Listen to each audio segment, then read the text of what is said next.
E tem um ponto aqui, é interessante isso, né? A média de idade hoje do agricultor brasileiro está em 42 anos, o americano está em 56 e o europeu 62. Porque aqui a gente ainda é muito Tá, agro, né? tá muito. E também, assim, porque lá não está tendo reposição dos produtores, é muito família, então, assim, o cara investe em uma máquina cara, mas é a própria família que vai operar. Aqui você investe caro, tem todos os funcionários, e aí o zelo, tem uma série de coisas, mas, assim, tem uma questão né, dos jovens, a nova geração está assumindo, de fato, as propriedades, e ela é mais aberta e suscetível à adoção de tecnologias, tem uma cabeça mais moderna. O europeu e o americano, eles estão muito ligados ao conservacionistas e mais o mesmo, e assim por diante, né? Assim, o conservadorismo. E um outro ponto é, no Brasil em si, a gente é um povo que a gente teve muitas adoções radicais que deram certo, né? Se pensar assim, a gente tinha um sistema de telefonia que do dia para a noite ele desligou e ligou uma chave e tudo funcionou. O sistema eleitoral e assim por diante, né? E aí tem um sistema bancário, talvez dois grandes sistemas que podem ser provedores de tecnologia do Brasil para o mundo, sistema financeiro, bancário, a gente é muito bom em segurança, em transações, é só ver o Pix aí, e também agrícola. E aí, muito nessa linha de biodiversidade, baseado em biodiversidade, todas as soluções de biológicos, por exemplo, de bioinsumos. Porque tem uma discussão, não, o que funciona aqui não funciona no mundo. Não, sim funciona. E aí até tem um produto que eu brinco que é o vovô dos biológicos, ele tem 50 anos, mais de 50 anos, é um produto que foi registrado a primeira vez em 1971 nos Estados Unidos. Hoje está na Sumitomo, chama de PEL. Ele é baseado em bacilos, né? E ele aplica hoje em mais de 80 países para mais de 200 tipos de soluções. Tem 50 anos, ele não gerou resistência, ele continua tendo eficácia e cada dia vai mais pesquisa em cima dele, descobrindo mais coisas. Ao mesmo tempo, a gente tem uma empresa de vírus, a Austrália aplica muito vírus em larguíssimas escalas há décadas. Quando a gente teve um problema da helicoverpa, que era uma lagarta na soja, que virou uma crise, virou uma crise emergencial, quem nos socorreu foram empresas australianas com vírus combatendo as lagartas. Essa empresa hoje, que era a principal, ela tem uma fábrica em Dallas, perto do aeroporto, e de lá ela manda para o mundo inteiro, inclusive para o Brasil. Então você tem soluções de larguíssima escala global, sendo aplicadas. O Brasil vai ter muita solução para exportar para o mundo, e a gente não só exportar as commodities agrícolas em si, até porque se a gente pensa, assim, claro que tem um mundo agora que vai ser cada vez mais a questão da segurança de produção, mas se a gente pensar em emissão de gás de efeito estufa, o correto é você ter a produção de vegetal região, e assim. converter para animal na mesma região e não a logística para levar. Então você não levaria grão, você levaria carne, a proteína animal, não a vegetal. Então tem uma série de mudanças e otimização que a gente vai ver o que vai acontecer nas próximas décadas. Mas, de fato, o Brasil vai ser o grande provedor, não só de caloria e joules, né, porque tem uma questão de caloria de alimentos, mas também joules em termos de energia, e tecnologias e design produtivos. Isso, para mim, está dado. A questão é como, se a gente vai ficar brigando por coisas bobas, que às vezes assim, tem discussões técnicas em alguns setores que parece para mim cortina de fumaça, ao invés de a gente discutir, poxa, eu posso ter um metabólito do micro-organismo, RNAi, como que eu vou avançar? Né, ir para as novas ondas tecnológicas e não ficar preocupado com coisas menores apenas. Mas o Brasil será o grande provedor. A gente está hoje falando de, para quem está nos ouvindo aí e não é ligado ao agro, não é ligado à área biológica e tal, ele falou de um vírus que é produzido, que é aplicado na lavoura, aplica na plantação, e que esse vírus causa não é bem isso, mas causa uma gripe na lagarta, porque quando a lagarta ouve o pulverizador vindo para jogar inseticida, ela entra embaixo da folha. E aí você pulveriza, naturalmente isso não pega nela, né? Então, quando ela aplica esse produto, ela fica mais lenta, igual a gente fica lento quando está resfriado. E aí você acaba que o outro produto consegue atuar em cima dela. Quer dizer, uma solução simples, que tem 50 anos e que ainda hoje está só aumentando o uso.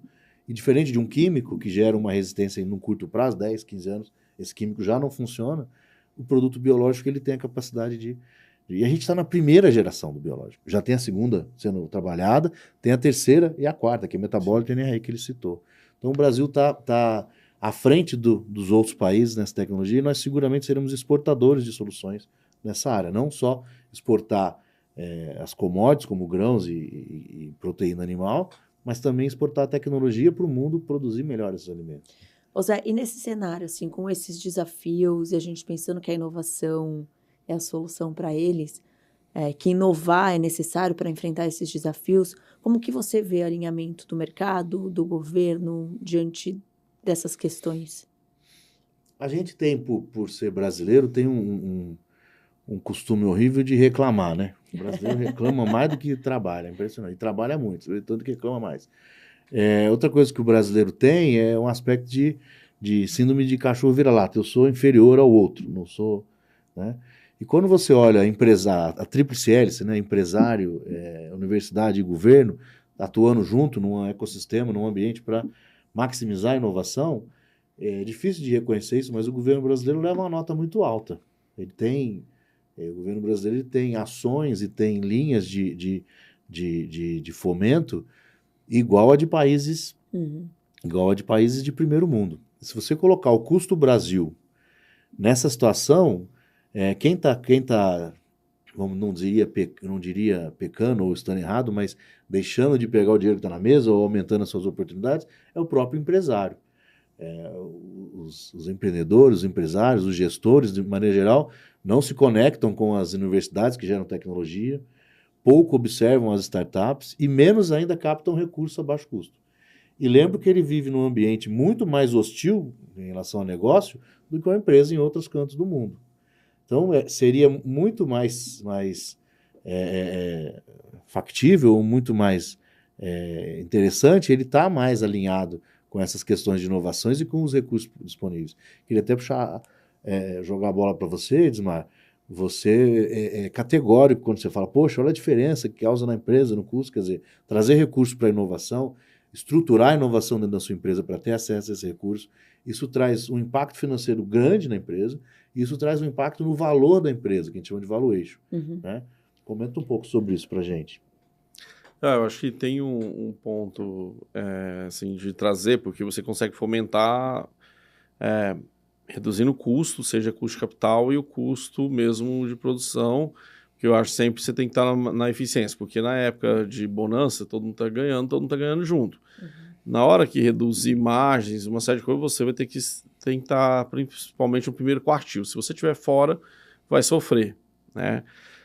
Tem muitas categorias de produtos que a gente vê essa oscilação ao longo do tempo, que aí fica uma turma abrindo e fechando empresa por causa disso. Então, trazer a redução é importante, você fomentar as novas linhas. E aí, quando eu tenho hoje, por exemplo, pensando aí que a gente não vai conseguir pegar menos de 18% juros ao ano, e eu posso pegar de 4%, que seja 6%, imagina, eu tenho 2/3 do recurso a 18% e 1/3 a 12%, a 6%. Isso vai reduzir drasticamente o meu custo médio, que é uma diferença, porque esses 3%, 4% que se fizer diferença, é direto no seu EBITDA ou liberação de capital para você fazer novos investimentos e ser mais competitivo. Aproveitar uma oportunidade. Ter algum movimento oportunístico no momento de uma crise que está tendo alguém ali.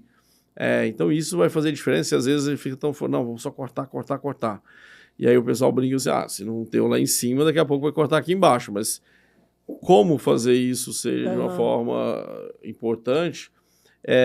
E aí, ao mesmo tempo, assim, esse tipo de dívida, quando a gente pega para inovação, é considerada uma dívida boa, que não vai ser penalizada também em valuations, e além de gerar resultados. Se você já tem uma cultura de sempre acessar recursos, né? A gente acessou, por exemplo, um recurso de subvenção, 10 milhões de reais para fazer toda a estrutura de RNAi, que é uma tecnologia super disruptiva, tem seus desafios, mas a gente tinha um time muito bom e conseguiu fazer isso. E aí depois você veio e pegou mais projetos. No final, quando você vai olhando, tem uma somatória que ao longo de anos aí a gente pegou pelo menos 100 milhões de reais que vão fazer muita diferença, né? Para gerar, para se beneficiar. Então, acho que tem um lado que é realmente assim, o impacto financeiro que isso vai trazer no final da jornada do empreendimento. José, a gente tem falado muito sobre inovação precisar ser parte da cultura da empresa, né? A empresa tem que ter uma cultura inovadora. O Edmar falou da cultura da captação do recurso, essas coisas têm que andar juntas. Sim, e são ondas, né? A gente teve na década de 80 uma onda de qualidade das ISO, que transcendeu ali para a década de 90. De 90 para cá, a gente está muito focado numa onda de governança, de 2000 para cá, né? Porque uma empresa de dono, uma empresa familiar, que um cara decide, ou dois caras decidem, ele pode estar certo e pode estar errado, né? E no momento, especialmente de crise, ou de maior dificuldade, pode não tomar a ação correta ou pode cometer erros que não deveriam ser cometidos. Então, foi todo um investimento feito em governança para que tivessem conselhos administrativos, que a decisão, mesmo numa empresa familiar, que são as melhores empresas em questão de crescimento e rentabilidade no planeta, elas pudessem tomar decisões em conselho, em colegiado, e não cometerem um erro porque uma pessoa teve uma ideia errada uma vez. Então, tudo isso funcionou e tem uma onda vindo de inovação desde ali de 2010, eu diria, que traz boas práticas de inovação, de olhar para por que uma empresa deu certo e a outra não. Por que eu tenho uma empresa como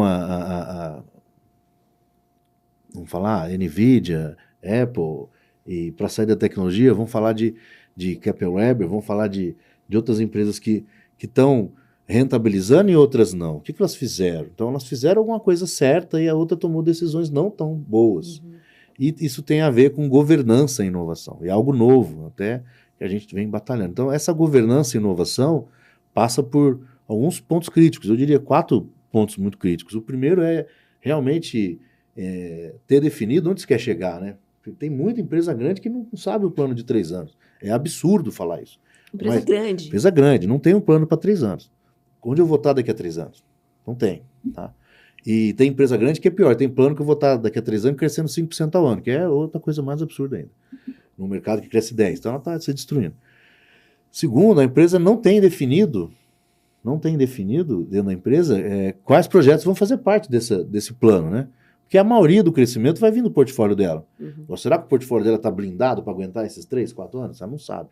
Então, tem processos relacionados à gestão de inovação para que você faça uma revisão de portfólio, faça um facelift para uma inovação de sustentabilidade, para você garantir que esse seu portfólio te ajude no crescimento. Uma outra parte desse crescimento vem de desenvolvimento de novos produtos e novos negócios, serviços, modelos de negócio. Isso é inovação pura. Então, quais são esses projetos que vão compor? E tem uma terceira linha que é aquisição e fusão de tecnologia, de startup, de própria empresa. Então, esses 3 pilares não estão definidos. Como é que eu vou... Não estão projetados. Na maioria das empresas que a gente chega, não tem isso ajustado. Depois é o recurso. Você tem tudo isso arrumado, já tracei o plano, já sei onde é que eu vou, acredito mais, né? Ninguém tem bola de cristal para saber se vai dar 100% correto, mas a gente acredita mais nessa linha do que nessa outra. É recurso. Dá muito diferença você pegar capital próprio para investir em inovação. Capital próprio é feito por uma conta da CVM lá, ele é no mínimo 30%. Ou então eu vou no banco. O banco está emprestando a Selic mais 5% para bons negociadores. Selic está indo para 12%, então nós estamos indo para 17%, 18% de juros ao ano.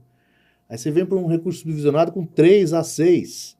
É o que o Edmar falou. Se você botar 20% a 30% da sua necessidade de capital do negócio vindo com 4% e o resto a 18%, você vai ganhar 3, 4, 5 pontos no fim do ano, que é na veia do resultado da empresa. Tá?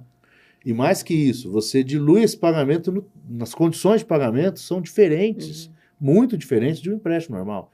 O empréstimo normal tem 6 meses de carência, você paga em 3 anos, 4 anos. Um empréstimo para subvenção de inovação tem 3, 4 anos de carência, você paga em até 16 anos, a média é 12. Então isso causa um impacto positivo na empresa absurdo. E o 4º pilar que eu falo é a gestão de projetos, que é outra coisa que a Valor Novo auxilia as empresas, e que muitas empresas tentam fazer uma gestão de projetos interna, né? E por uma característica do brasileiro, eu não acredito, e muita gente não acredita, na gestão interna de projetos, né? Então a gente faz um suporte externo e garante, porque uma vez que você tem o projeto e tem o recurso sobrando, o que acontece é desperdício de tempo ou de recurso, né?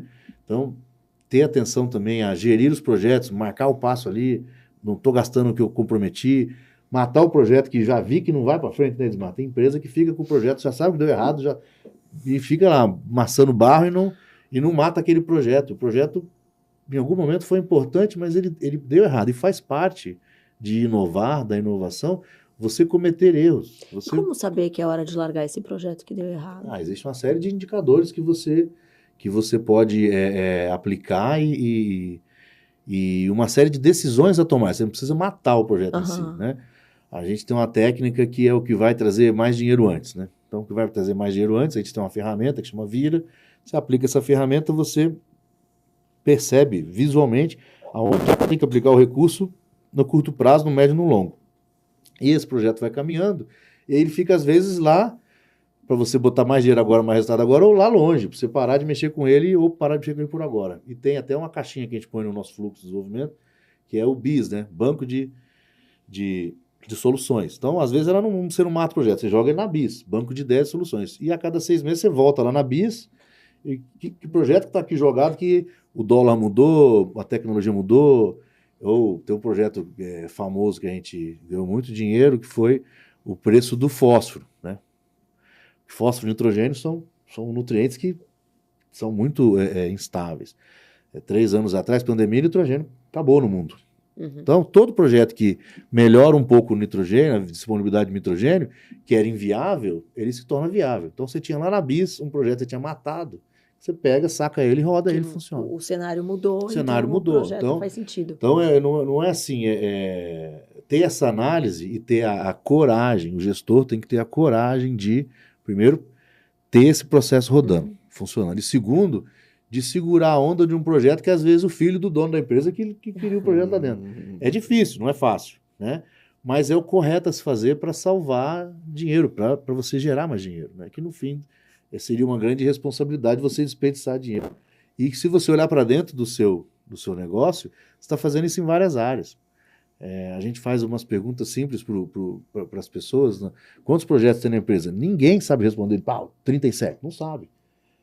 São uns 40. Né? Qual que são os 5 principais projetos da sua empresa? O próprio gestor não sabe. Então, às vezes, e tem muito projeto que roda que ninguém sabe que o projeto está rodando. Pet projects, que a gente chama. São projetos que a gente ama tanto o projeto que cria igual um cachorrinho. Viu? E dá trabalho, você não mata aquele projeto. Dá prejuízo, você não mata ele. Então vai. Mas é assim, tem técnicas para se analisar, e você não precisa, nunca se mata um projeto. Assim. Você coloca esse projeto na geladeira, na BIS, e esse projeto pode ser viável. Você rodou ele até aqui, porque são muitos casos que há uma falha de tecnologia. A tecnologia é legal, a tecnologia produz mais que a outra, só que ela é 3 vezes mais cara. O produtor não vai comprar ela agora. Há algum momento... Não está no timing correto. Não, ela está fora do tempo dela, isso aí. Em algum momento, alguma composição de custo ali muda, que isso torna viável. Ou alguma composição de preço, aquele produto que custava 10 passou a custar 20, que eu possa aplicar essa tecnologia para vender a 20. Então, tem que ter essa análise diária, semanalmente, esse olhar em cima desses projetos, e para você trazer sempre para primeiro os projetos que vão trazer mais dinheiro antes. Muito bom. Nosso papo está muito bom, mas vou precisar encerrar essa conversa por aqui, né? Para também não ficar muito longo para quem está assistindo a gente. Tenho certeza que foi muito positivo, mas eu queria encerrar com vocês dando dicas para os empresários, justamente sobre inovação, e pode ser, inclusive, da sua área, Edmar. Então, qual conselho você dá para o empreendedor que está ali querendo criar solução, que está querendo transformar, que tem um propósito e ele precisa inovar? Que conselho você daria? Eu acho que, primeiro assim, tem o inovar, às vezes eu tenho que ter um cara brilhante, super criativo. Cara, observe o seu entorno. Observe um pouco seus concorrentes. É só olhar um pouco para o lado. Às vezes a gente está muito focado na nossa mesa e esquece de olhar nas bordas. E eu gosto muito do Lego, né? Também, assim, aí eu tenho nas bordas, eu posso olhar meus concorrentes, mas o que outros estão fazendo, eu também tirar aprendizados que eu posso simplificar e trazer para o meu dia a dia.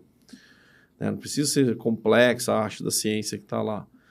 Mas isso já é um começo. Você começar a olhar assim, né? Por exemplo, poxa, o cara foi lá, assim, coisa boba, mas outro dia apareceu aí um vendedor ambulante em São Paulo, vendendo água na marginal, só que ele vestido como garçom e na bandeja. Só que já chama a atenção das pessoas e ele consegue vender muito mais pela forma de ofertar o serviço. O que eu posso, às vezes, trazer, chamar a atenção, fazer diferente, entendeu? Então, às vezes, assim, os exemplos levanta o rosto, olha para o lado, para você perceber coisas diferentes ou sinais que estão apontando. Às vezes a gente não consegue perceber. Às vezes tem objetivos que você faz que não vão ser usados para aquilo, mas tinha uma plaquinha antes que você conectava notebooks que era focado em executivos para ter internet móvel. Esse aparelho, ele foi depois muito usado nas comunidades, cara, nas favelas e tudo mais. E muito mais mobiliário, porque pela falta de infra. Então, assim, a pessoa mudou o foco. O foco era o executivo, as empresas, e foi para um B2C totalmente diferente. Isso, quem se mostra essa realidade, muitas vezes, é os clientes. E, então, olhar sempre para o lado, buscar é importante. E eu acho que, realmente, assim, hoje, saber assim, o que eu consigo encaixar em opções de recursos que existem é muito importante, porque o recurso é acessível para todos, né? Às vezes cada linha tem um parâmetro, um perfil, mas é acessível. E aí eu tenho ou não ideias ou projetos bons ali para ser executados. No final vai ser isso. Mas minimamente olhar para o lado e ver o que está sendo feito pelos concorrentes, você já vai ter bons impulsos do que está funcionando ou não na sua empresa. Ótima dica. Zé, você acabou de dar um monte de dica aqui, mas tem alguma coisa que você acrescentaria? Sim, eu vivo de promover gestão e governança de inovação, né? A inovação tem uma coisa básica que ela traz, que é a mudança. O mercado muda, a situação que a sua empresa, o seu negócio está inserido na sua cadeia, ela vai mudar em algum momento. E os empresários e empreendedores têm tanto a fazer no dia a dia, na sua rotina, que não se ligam nisso, né? Então, quanto maior for a capacidade dessa empresa de se adaptar, e quanto for maior a capacidade dela de resiliência a essa nova realidade, mais a chance dela ter sustentabilidade do negócio. Então, ter um processo interno, pessoas qualificadas, olhando para isso, nomeadas, né? Esse cara é responsável pela inovação, né? É fundamental para que você se prepare para esse momento, porque simplesmente você não sabe o momento da virada, né? Nós estamos numa crise no agro, no segundo ano, que eu não diria crise, eu diria 2 anos não tão bons quanto os últimos 14. Então, se você tem até um amigo que faz uma palestra, pede para a pessoa levantar a mão, quem estava aqui em 2004, no agro, né? 3% do público da palestra levanta a mão. Foi a maior crise que o agro teve nos últimos 50 anos, foi em 2004. Quem estava aqui em 2008, que foi outra crise, quebra do Lehman Brothers, commodity despencando, 10% estava aqui. 10% de quem trabalha hoje nas empresas viram crises. O resto não viu. Sim. Então, eles não são sensíveis a pensar no desenvolvimento do produto, ter um programa de desenvolvimento de soluções, coisas fora da caixinha que não estão aqui com espaço no meu mercado, mas pode ser que tenha um espaço daqui a 2 anos. E isso é ter um programa de inovação. Então, o conselho fique atento a isso, tenha um programa de inovação. O segundo conselho grande que deixaria tem muito dinheiro na mesa.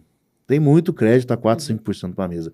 Todo mundo tem direito a acessar, alguns mais para a direita, mais para a esquerda, com uma agência A, uma agência B, mas tem dinheiro a menos de 6% na mesa para você investir em inovação. Ah, mas não é um recurso pequeno, pode chegar a 30% do seu faturamento. Então, você fatura 100 milhões, você pode pegar até 30 milhões. Isso muda o jogo da sua empresa, né? Isso muda o jogo do seu custo financeiro, isso muda o jogo do valor da sua empresa e, principalmente, te permite investir nessas novas linhas de produto, em inovações que têm certezas e que não sabemos se elas vão dar certo ou não. Mas como eu tenho um longo prazo para pagar e o capital é barato, eu vou me arriscar mais. E a história mostra que as empresas que seguiram esse caminho, primeiro, que se organizaram em relação à governança e inovação, e segundo, que pegaram capital a baixo custo para fazer os desenvolvimentos, elas estão na frente das outras. Elas se perenizaram mais. Então, por que você, já sabendo disso, não toma essas duas atitudes? Então, essa é a grande... Não deixaria nem como conselho, mas como pão a pulga atrás da orelha. Como é que está o negócio? E chega na empresa e pergunta, né? Se é CFO, chega lá e pergunta. Até brinco aqui, fala, o CEO tem várias funções, né? O cara comanda o negócio, né? A moça comanda o negócio. Eles estão focados 80% do tempo em coisas que não estão relacionadas à venda nem à sustentabilidade do negócio. É compliance, é auditoria, tá o super Instagram, tem um monte de CEO, que é o CEO do LinkedIn e do Instagram, né? Um pavãozão fica lá trazendo mais recursos para si do que para a empresa. O CEO tinha que estar 70% focado em venda, porque é a venda que mantém o negócio dele de pé. Que se dane o que ele vai fazer, ele tem que estar auxiliando quem está vendendo, 70% do tempo dele. E os outros 20% do tempo, ele tinha que estar cuidando do futuro da empresa. E o futuro da empresa é a cadeia da inovação. Os outros 10% ele faz o que ele quiser, compliance, e aí vai. E hoje os caras fazem o contrário, né? E o CFO está nessa também, né? Eu vou pegar essa sua dica aí do CFO, tem que ser sabatinado e saber duas coisas, desses recursos e da parte da segurança do trabalho. É isso. Bom, obrigada por esse papo. A gente trouxe muitos insights aqui. Obrigada, Edmar, pela sua participação. Acho que nesse episódio a gente falou sobre um setor que é muito importante, que a gente precisa olhar com carinho, ter uma visão inovadora sobre ele, porque nossa vida depende dele, nossa vida depende do agronegócio, né? É a partir dele que a gente se alimenta. Então, o mundo depende dele e ele pode ser mais sustentável, ele pode ser mais produtivo, mais eficiente, né? Acho que a gente trouxe essa perspectiva aqui também. Falamos também sobre inovação e todas as boas práticas, né, Zé? Tenho certeza que ajudou quem está assistindo a gente. Então, pessoal, continue acompanhando. Esse foi o 3º episódio. A gente tem outros episódios aí pela frente, com certeza. Bons episódios com mais dicas, mais ideias, insights para vocês. Então, espero vocês no próximo. Até. Obrigada e obrigada.